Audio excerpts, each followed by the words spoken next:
Mary Ainsworth and Mary Main were two famous researchers in attachment.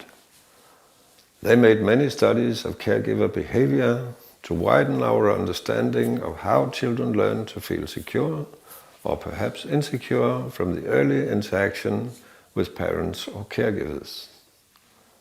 They were interested in how children learn from the care behavior of their parent or caregiver to cope with separation anxiety. What will a child do when it's separated from a caregiver? Mary Ainsworth first found 3 different coping strategies that children, infants and toddlers use to overcome separation anxiety. These 3 strategies are called secure, avoidant and ambivalent. Mary Main, her colleague, later found out that children who have been extremely stressed and afraid in their early relations may sometimes enter a state of confusion where they lose any ability to cope with separation and reunion. Children who are very insecure and anxious can enter this state, and it's called disorganized, for longer or shorter periods. In a general population, some 60% of all children will learn a secure way of coping with separation and reunion from their parents and caregivers. But foster and kinship carers will naturally receive many children who have been exposed to traumatic loss, to the sudden death of a parent, to many shifts in caregivers, to dysfunctional parenting, or all of these factors. This means that many children in foster care have insecure attachment behaviors. This is a big challenge for the foster carers. So, many children in care have high levels of anxiety, and some have dysfunctional ways of coping with their social relations. You should emphasize as an instructor for your parent group that children who seem to be ill-disciplined or disobedient or angry are in fact just trying to cope with the fear they feel. And because they have learned these strategies as infants, their solutions are often not very good. But they are in fact natural reactions to the stress of separation they have experienced and their separation trauma, no matter how disturbing their behavior may be. You'll learn much more about the insecure attachment strategies in the next module. But first, caregivers should understand how to act and be aware of their own behavior in order to make insecure children feel more secure. How can parents and caregivers best respond in relations with insecure children in order to give them a sense of having a secure base? Now, Mary Main and others studied the long-term effects of secure parental attachment behavior, and they described this behavior in detail.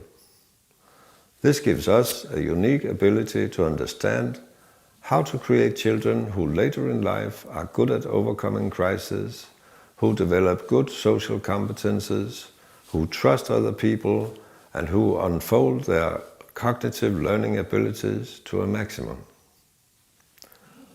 Being a good parent or caregiver requires dedication to offer attachment and have a constant awareness of not what you do, but how you interact with children, whatever you're doing. In this session, the secure attachment pattern and caregiver style is demonstrated. Secure caregiver style has 5 behavior dimensions. You can use the 5 videos on page 6.3 to demonstrate and discuss each of these dimensions, and you can use your creativity to make role plays or give examples to the caregivers.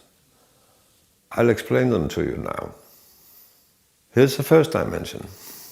The more often there is mutual interaction between child and caregiver, it's emotional and has a rhythm, the more the child will engage and develop its social skills. And even better when this interaction is clearly emotional. You don't have to do this in a single caregiver-child relation only. You can do it with a group of children. If you follow the link below this video, you can watch a funny example with a father and his 4 children interacting. By the way, one of the best indicators of quality care is simply, can you hear children laugh very often?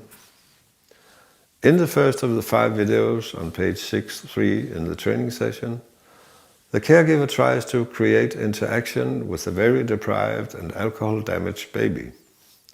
For the first week, the baby didn't respond at all, and it didn't make eye contact, but the caregiver kept rocking the baby in a calm and slow rhythm and humming soft and soothing melodies. So what you see now after 2 weeks is how the baby slowly learns to interact, create eye contact, and this skill is important for all later social interaction in life. Being sensitive does not mean to be soft.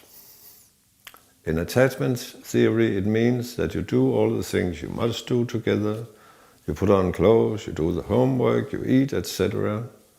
But the caregiver is very sensitive to the emotional state of the child and uses his or her skills to sort of read the state of the child. Is he angry? Is he happy? Is he sad? What is he? And then make the demands in a corresponding way. For example, knowing that a certain tone of voice will make a specific child cooperate, and a small change in tone of voice will make the child protest, deny, discuss, run away, or avoid your demands. By experience with interactions, the caregiver gradually builds a map of how to make the child cooperate, and that is what you call sensitivity.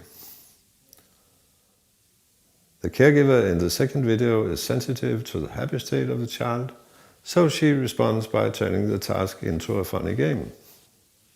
If the child had been in another mood, she would have acted differently.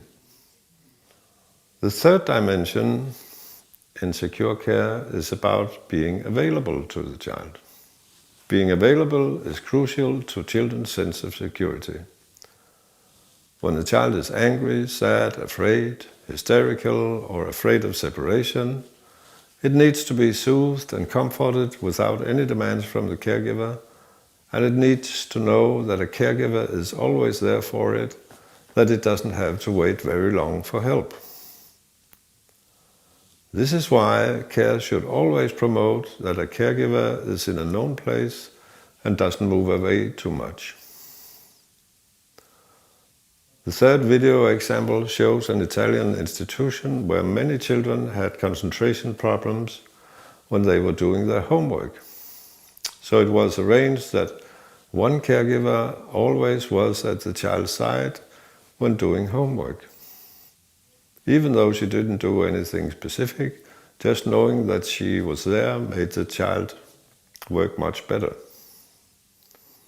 The fourth dimension of secure care is about the fact that the emotional state of the caregiver should be independent of the state of the child.